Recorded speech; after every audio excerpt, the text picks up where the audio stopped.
What's up guys? Welcome back to my channel. So for today's video, ito na yung 1 week result of Brilliant Skin Rejuvenating Set. So, ito na lang yung tira ng aking sabon guys. Kasi ika-8 day ko ngayon. And kahapon yung 7 days. So, ito yung sabon kasi pinutul ko na ulit siya. Bali, ito yung pangatlo. Yung pangalawa andun sa banyo kasi ginamit ko. So ngayon, since ika-8 day natin ngayon and tamang-tamang naubos yung sabon for 1 week. So ayun. Sasabihin ko sa inyo guys kung ano yung thoughts ko about this product after the clip. So merong ipapakita ko sa inyo yung day 1 to 7 yung paggamit ko ng product, and then meron yung lapse ng day 3 and 4 na hindi ko na videohan, but ayun, andyan pa rin. Same pa rin naman process na ginagawa guys. Day and night gagamitin yung set.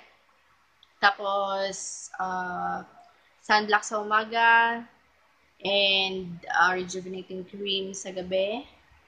So, ayun. Let's go na with the video.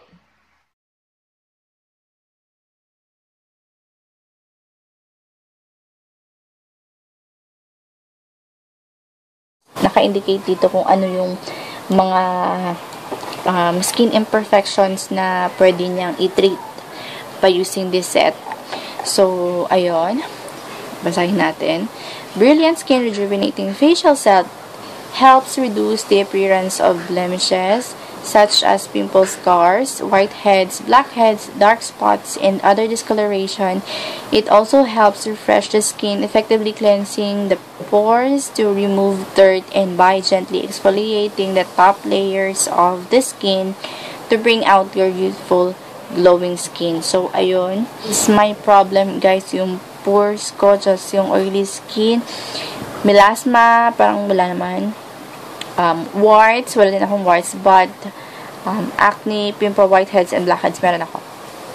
Hindi naman siya as in acne siguro. I can call it acne kasi parang lumalabas lang naman yung mga pimple ko kapag darating yung monthly visit ko. So, ayun.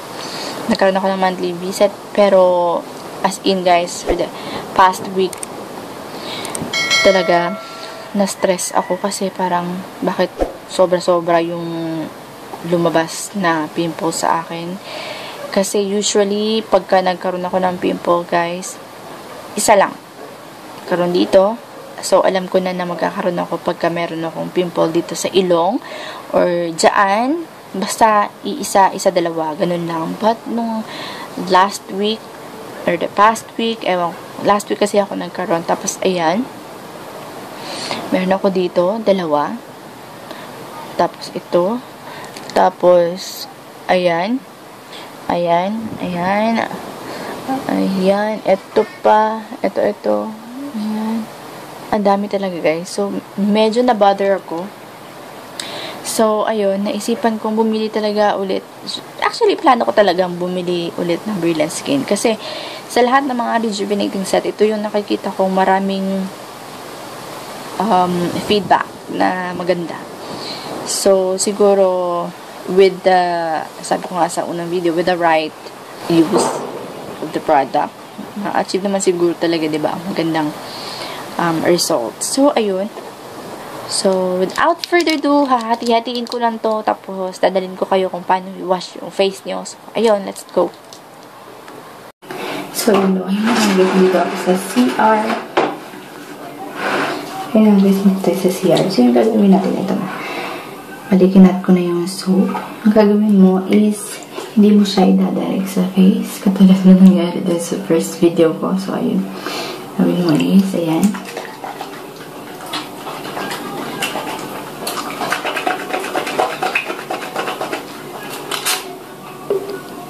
Ayan, pabulay muna.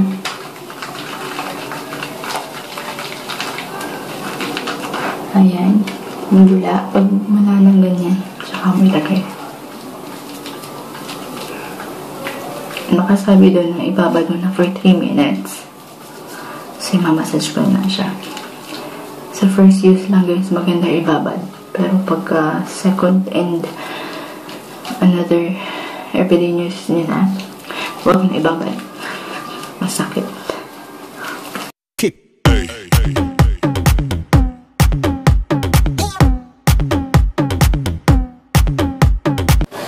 So yun guys, tapos ko nang sabunin yung face ko.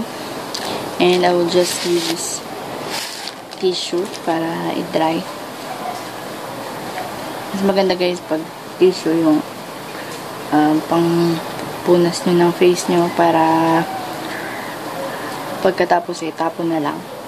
Hindi na pa ulit-ulit yung like pag towel. Kasi yung bacteria andun din that causes pimples.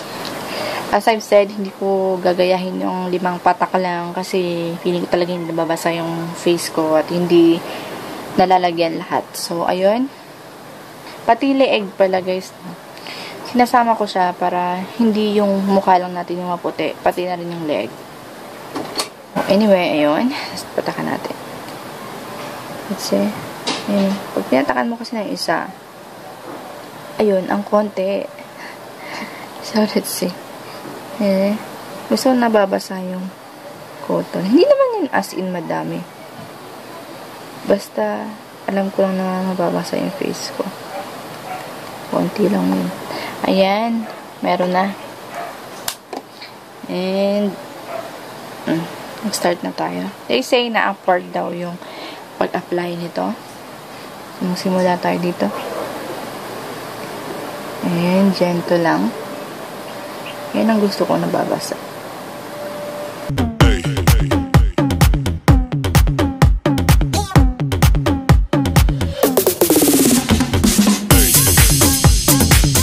So, maglalagay tayo ng sunscreen. Ayan.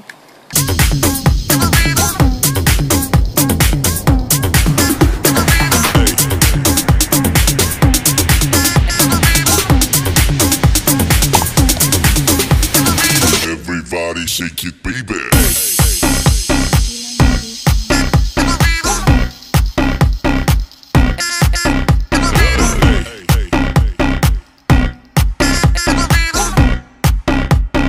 Everybody shake it, baby.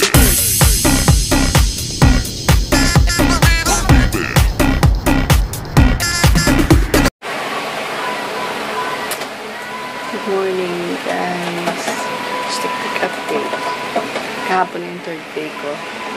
Using the rejuvenating. So, ito yung kinaumagahan. Dahil hindi pa ako nakapag-hilamos. Ayan. Wala pa akong feeling na nakikita eh. Wala pa. Ayaw pa rin naman. So, see you after 1 week.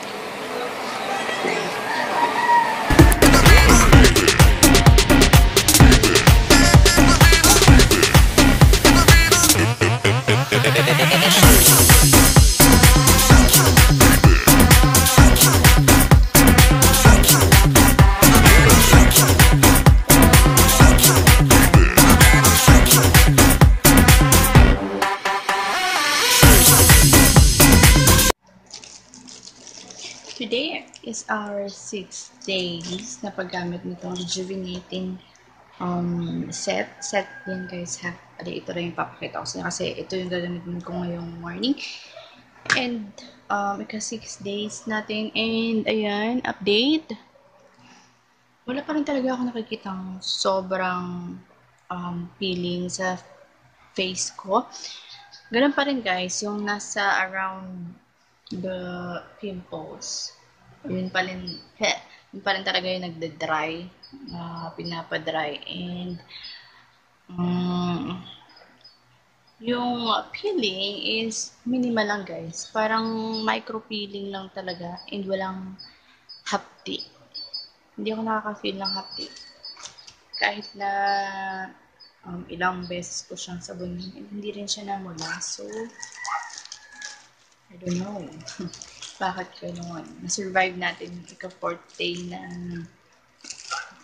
paggamit ng rejuvenating. Hindi na siya kagaya ng dati na after the 4th day, ayun, sobrang dry and grabe yung peeling plus patches. So, ito wala naman. So, mag-apply na tayo. Kick. Yan.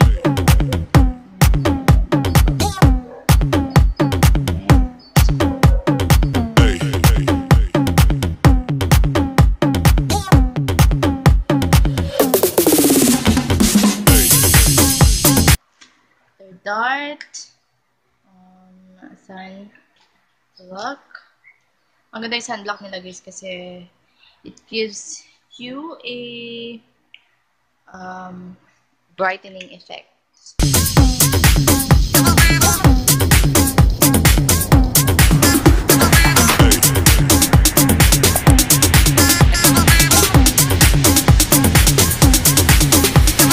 Everybody shake it, baby.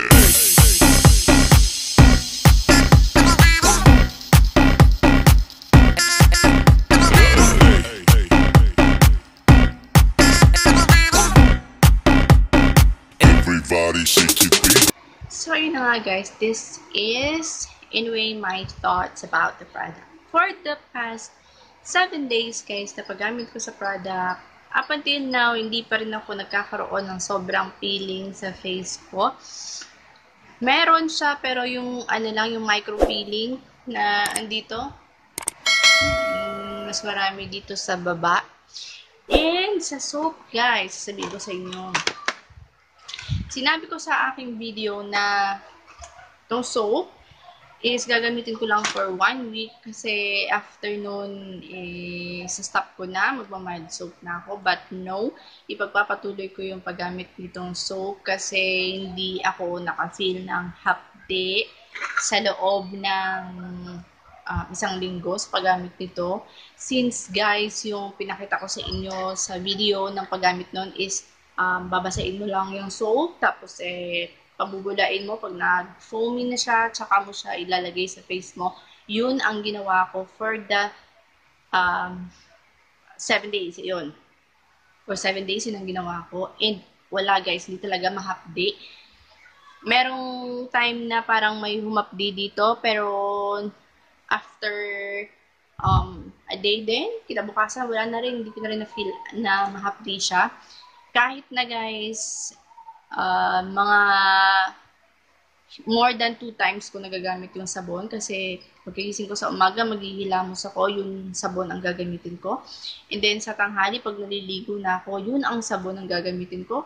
Pagkababa ko sa bahay, pagbaba ko galing dito sa kwarto namin, pag nafe-feel ko parang nalalagkitan na ako sa face ko, maghihilamos ako ng face ko guys using the soap pa rin, and sa gabi bago ko matulog nag-wash ako ng face ko using the soap. So it be like 4 or more than 4 times kung nagagamit yung soap lang guys. But yung toner and sunscreen and gel cream, nagamit ko sila sa tamang oras lang guys. So ayun, and ayun, ipagpapatuloy ko nga yung soap. And meron pa tayong next pa na video. Hindi ito yung last. So, meron pa tayong final na video about this one bago kami umuwi ng Bacolod. And super nagustuhan ko siya guys. Nagpapasalamat ako hindi nangyari yung nangyari sa akin nung first try ko ng product na to, kasi nagkaroon nga tayo ng red patches dito sa around my lips dito. Daming red patches dito guys, tsaka everywhere sa face ko, ang dami talaga guys kasi nasobrahan nga tayo sa pag-rub ng toner sa face natin. And nung ginawa natin is nabasa lang natin yung face natin. Pwede balikan but hindi mo huliin. So, soft lang or gentle lang ang paglagay mo ng toner sa face mo. And sinunod ko din na konting-konting rejuvenating cream lang din ang nilalagay tuwing gabi sa face. Yung kasyang-kasya lang sa face and neck mo. And, ayun, hanggang ngayon, guys, naglalagay pa rin ako sa face ko. So, and sa neck ko. So, ayun guys, makikita niyo naman yung result kasi sa first day talaga sobrang visible ng aking pores. Meron pa rin naman ngayon, pero hindi siya yung as in super nagmumurang pores talaga guys. Nagmumura yung pores ko. So, ngayon, hindi na siya masyadong visible. And ipagpapatuloy natin till we're going, or till we reach yung gusto nating ma-achieve. Yung glass skin. And kung napapansin nyo, medyo nawala na itong pimple marks ko dito.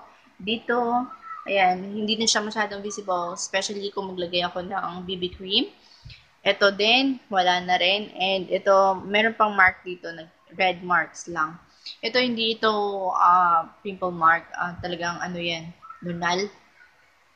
Ito guys, nawawala na. Ayan.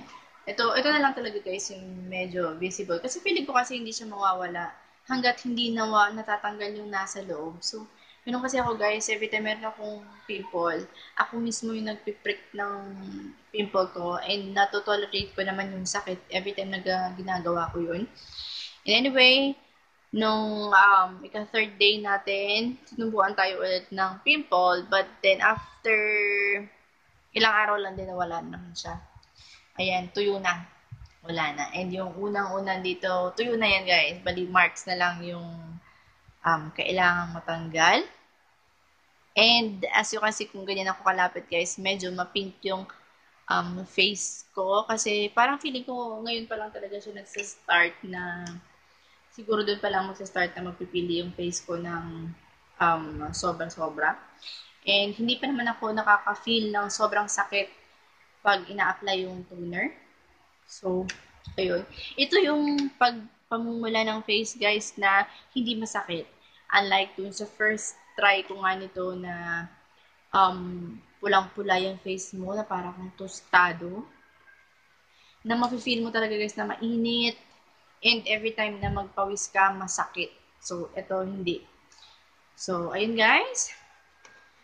Before, sa first try ko nito, I'm hating this product kasi feeling ko nagsayang ako ng pera sa dito because yung ina-expect ko, hindi nga yun yung nangyari.